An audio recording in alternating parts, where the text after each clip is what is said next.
Welcome back children. यहाँ पर हम लास्ट वीडियो में जो है VIR किस तरह रिलेटेड है उसके बारे में देखें एंड ओम्स लॉ के बारे में बहुत डिटेल से देख रहे थे, ऐसा और नो। अब हमको लास्ट वीडियो अगर नहीं देखें तो आई बटन में मैं दे दूंगा, because that video is very very important. अगर वो नहीं पता, अगर वो वीडियो अगर नहीं देखें, समझ नहीं आए तो आज के वीडियो जो है आपके लिए यूजफुल नहीं होगा। ठीक है, तो उसमें हम देखे थे वोल्टेज का रोल एंड रेसिस्टेंस का रोल इन इंक्रीजिंग और decreasing the value of current in a circuit के बारे में देख रहे थे। बेसिकली होता क्या है, रेसिस्टेंस को बढ़ाना, दैट मीन्स इसके अंदर में आप देख सकते हो दैट डिस्टर्बेंस इंक्रीजेस। जैसे ही हम रेसिस्टेंस को हम यहाँ पे कम करते हैं तो यहाँ डिस्टर्बेंस कम हो रहा है, तो more space is available for the electrons because of which the charges can easily flow through a wire, है ना। इस सर्किट में इजीली फ्लो हो सकता है, जिसकी वजह से करंट का वैल्यू बढ़ जाता है। यस, तो अब यहाँ पे क्या है, अब देखना मोशन ऑफ इलेक्ट्रॉन्स, है ना। तो इन an electric circuit constitute electric current, यानी जो फ्लो ऑफ जो चार्जेस होगा, motion of electrons he electric circuit का करंट बनता है ना। So these electrons however not completely free, यहाँ पे टोटली यहाँ फ्री नहीं होता। यहाँ पे देखना, मैं रेसिस्टेंस को एकदम से कम कर लिया, still some disturbances are there, है ना। तो यहाँ पे डिस्टर्बेंस यहाँ पे होता है, तो कंप्लीटली फ्री नहीं होता।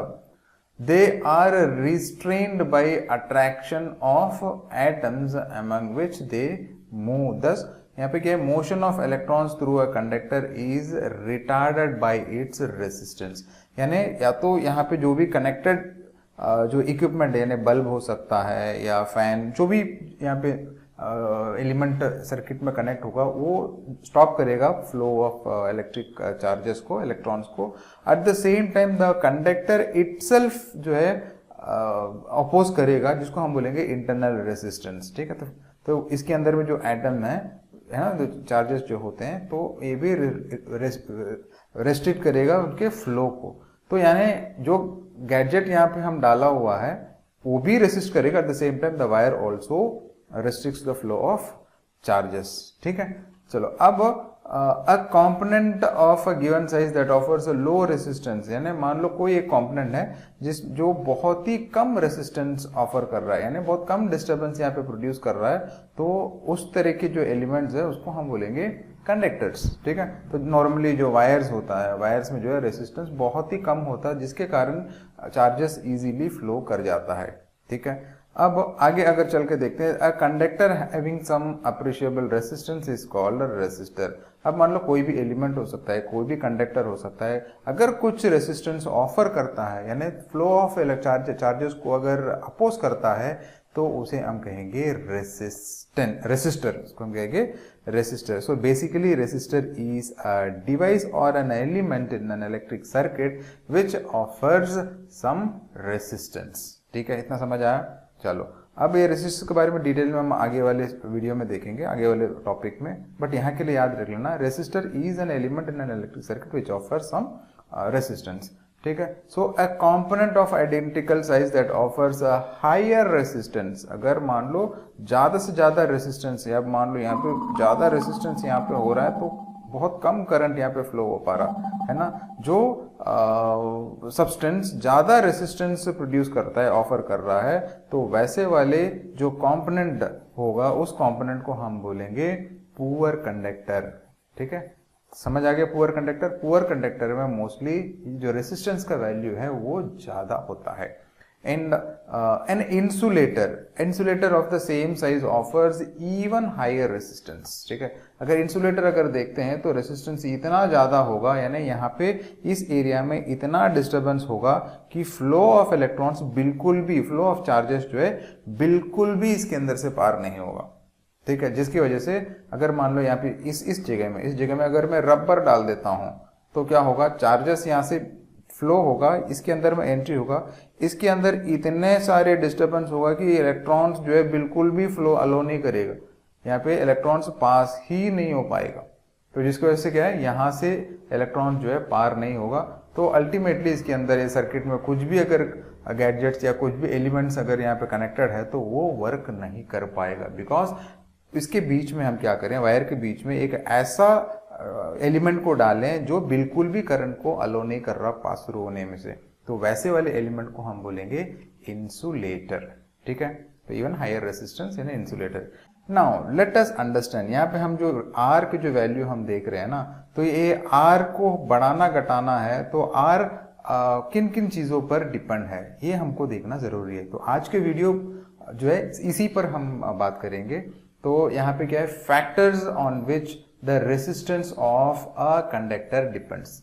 Now let us take an example. यहाँ पे आप देख सकते हो, तो यहाँ पे R दिया हुआ है, R इज इक्वल टू यहाँ पे जिसको हम रो बोलेंगे, P नहीं है ये रो है, LA। तो इसके बारे में हम देखेंगे। नाउ अब एक सिमुलेशन सब समझने का कोशिश करते हैं, ठीक है। तो L means length of the conductor, ये है लेंथ, ठीक है। तो let's take this is length. अब मैं लेंथ की जो वैल्यू है इसको मैं बढ़ाता हूं, तो ये देखो लेंथ यहाँ बढ़ रहा है, ये कम हो रहा है, ठीक है। So this is the length of the conductor. यहाँ पे area of cross section, area मतलब ये वाले जो है ये एरिया ऑफ क्रॉस सेक्शन है। अब मैं बढ़ाता हूं तो आप देख सकते हैं, देखो एरिया ऑफ क्रॉस सेक्शन बढ़ रहा है, एरिया ऑफ क्रॉस सेक्शन यहाँ पे कम हो रहा है, ठीक है। तो अब एक रेसिस्टेंस ऑफ अ कंडक्टर जो है इन दो चीज पर डिपेंड है, प्रोवाइडेड टेम्परेचर जो है कांस्टेंट होना चाहिए एट अ पर्टिकुलर टेम्परेचर, और जो मटेरियल है ये मटेरियल भी सेम होना चाहिए। अगर सेम मटेरियल लेते हैं एट अ पर्टिकुलर टेम्परेचर, ये जो रेसिस्टेंस ऑफ अ कंडक्टर जो है length and area of cross section पर डिपेंड है। So these are the two factors that decides resistance in a conductor, ठीक है। तो ये लेंथ एंड एरिया कैसे अफेक्ट करता है ये हमको देखना बहुत ही जरूरी है, ठीक है।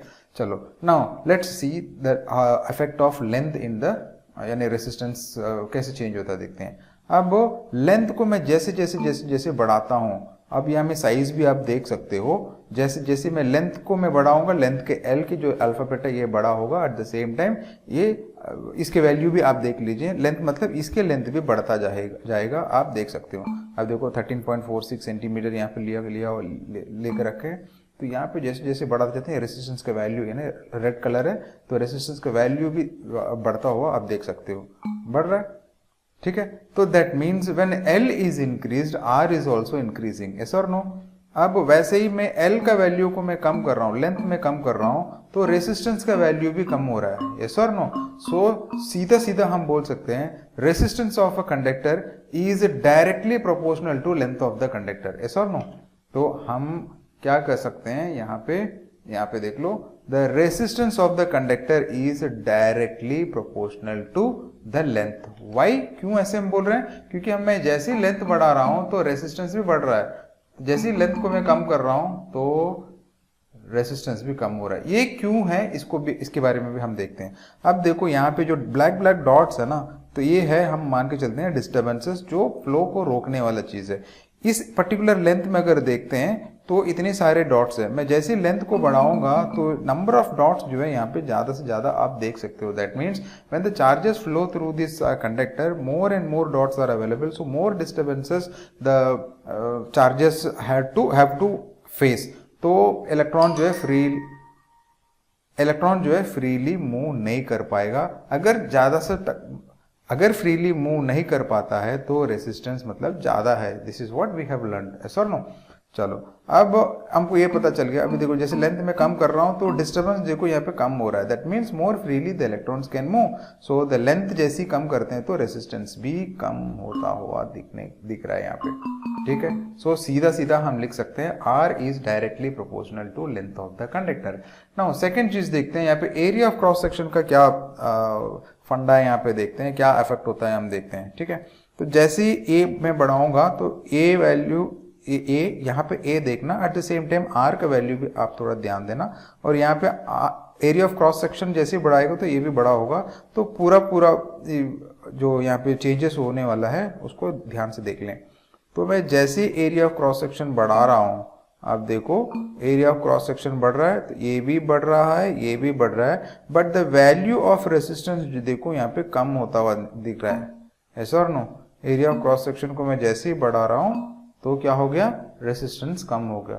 अब एरिया ऑफ क्रॉस सेक्शन, ये जो मोटापन है यहाँ पे है ना, डायमीटर, तो एरिया ऑफ क्रॉस सेक्शन को मैं जैसे जैसे कम करता जा रहा हूं तो एरिया ऑफ क्रॉस सेक्शन कम हो रहा है, तो रेसिस्टेंस का वैल्यू देखो बढ़ता हुआ जा रहा है, ठीक है। मतलब क्यों ऐसे होता, अब देखो मैं इसको जैसे कम किया ना, तो यहाँ पे जो डायमीटर कम है तो यहाँ पे इतने ही सारे डॉट्स हैं, सेम नंबर ऑफ डॉट्स यहाँ पे अवेलेबल है, आई मीन डिस्टर्बेंस अवेलेबल है, तो यहाँ पे चार्जेस बहुत तकलीफ से यहाँ पे पास होता होगा। But if I increase the area of cross section, same number of disturbances are there but more space जो है इस कंडक्टर के अंदर में मिल जाता है, जिसके कारण more freely the charges can flow, जिसकी वजह से रेसिस्टेंस यहाँ पर कम हो जाता है। ठीक है, तो इसमें क्या है, जब मैं एरिया को बढ़ाता हूं तो रेसिस्टेंस कम हो रहा है, मैं एरिया को कम कर रहा हूं तो रेसिस्टेंस बड़ा हो रहा है। ठीक है, तो ये सीधा सीधा रिलेशन नहीं है, इसको इस तरीके वाले रिलेशन को हम बोलेंगे इनवर्सली प्रोपोर्शनल। ठीक है, सो यहाँ पे रेसिस्टेंस ऑफ द कंडक्टर आप देख सकते हो तो ऊपर नीचे हो रहा है, लेकिन यहाँ के इस केस में क्या हो रहा है, दोनों सेम हो रहा है, देख लो। ठीक है, तो यहाँ पे सेकेंड केस में हम क्या मान सकते हैं, resistance of the conductor is inversely proportional to area of cross section. ठीक है, सो आर इज इनवर्सली को क्या बोलेंगे, 1/a। ठीक है, तो एरिया ऑफ क्रॉस सेक्शन। अब दोनों इक्वेशन को अगर हम जोड़ दें, यानी एक इक्वेशन एक है, दो इक्वेशन यहाँ पे लिखा हुआ है, दोनों इक्वेशन को अगर हम ऐड करें तो क्या होगा, R is directly proportional to, यानी इसको ऐसे लिख सकते हैं, R is directly proportional to length of the conductor and inversely proportional to area of cross section. Very very important relation है ये। ठीक है, तो अब ये तो प्रोपोर्शनल है बट नॉट इक्वल है ना, तो ये इक्वल टू करने के लिए हम क्या करेंगे, इसके जो प्रोपोर्शनलिटी कांस्टेंट है वो वाले कांस्टेंट हम डालेंगे यहाँ पे, R is equal to rho L/A, where ये जो रो है इसको हम ऐसा लिखते हैं। ठीक है, रो इज कॉल्ड प्रोपोर्शनलिटी कांस्टेंट। ठीक है, तो रो ए यहाँ पे देखते हैं प्रोपोर्शनलिटी कांस्टेंट या कांस्टेंट ऑफ प्रोपोर्शनलिटी बोल सकते हैं, and it is called the electrical resistivity.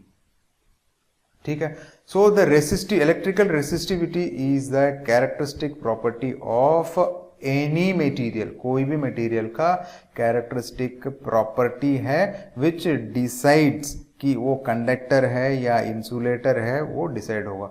More the resistivity higher will be the resistance offered. ठीक है, अगर रेसिस्टिविटी कम है तो फ्लो ऑफ चार्जेस जो है बहुत आराम से होगा, यानी more freely the electrons can flow, तो कंडक्टर माना जाएगा। ठीक है, तो based on the value of resistivity हम कुछ क्वेश्चंस भी हैं तो उसको भी मैं सॉल्व करवाऊंगा, तो आपको समझ में आएगा what is the role of resistivity in an electric circuit. ठीक है, चलो अब ऐसे यूनिट भी पता होना है, ऐसे unit of resistivity is ohm metre. ठीक है, एंड द मेटल्स, यहाँ पे देख सकते हैं द मेटल्स एंड एलॉयज जो है जिनके रेसिस्टिविटी बहुत ही कम होगा। ठीक है, तो रेसिस्टिविटी कम मतलब रेसिस्टेंस कम है तो more easily the charges can flow, और उसके रेसिस्टिविटी अगर देखते हैं तो 10⁻⁸ से लेकर 10⁻⁻6 तक का होता है, तो यानी कंडक्टर्स हम इसको हम क्या करते हैं, जितने भी इलेक्ट्रिकल वायर्स है उसके जो रेसिस्टिविटी है वो बहुत ही कम होता है। They are good conductors of electricity. ठीक है, कंडक्टर्स की जो वैल्यू है इस रेंज के बीच में होगा, ये याद रखें। Insulators on the other hand अगर देखते हैं, रबर, ग्लास, ये सारे इंसुलेटर्स हैं जिसकी resistivity is in the order of 10⁻12 to positive में, कैन यू इमेजिन दिस, है ना, तो ज्यादा से ज्यादा रेसिस्टेंस को ऑफर करेगा, that means the flow of charge को टोटली ये स्टॉप कर देता है। Both the resistance and resistivity of a material vary with temperature, so that's why I told you कि area of resistance जो है length के ऊपर डिपेंड है and area of cross section के ऊपर डिपेंड है ना, at a particular temperature जो है सेम होना चाहिए, at the same time the nature of material भी सेम होना चाहिए, तब जाके ये वाले अप्लाई होगा। अब मान लो एक कॉपर वायर ले लिए, एक एल्यूमिनियम वायर ले लिए, अब दो डिफरेंट मटेरियल्स अगर ले लेते हैं तो ये वाले जो है काम नहीं करेगा। ठीक है, so you will see variation.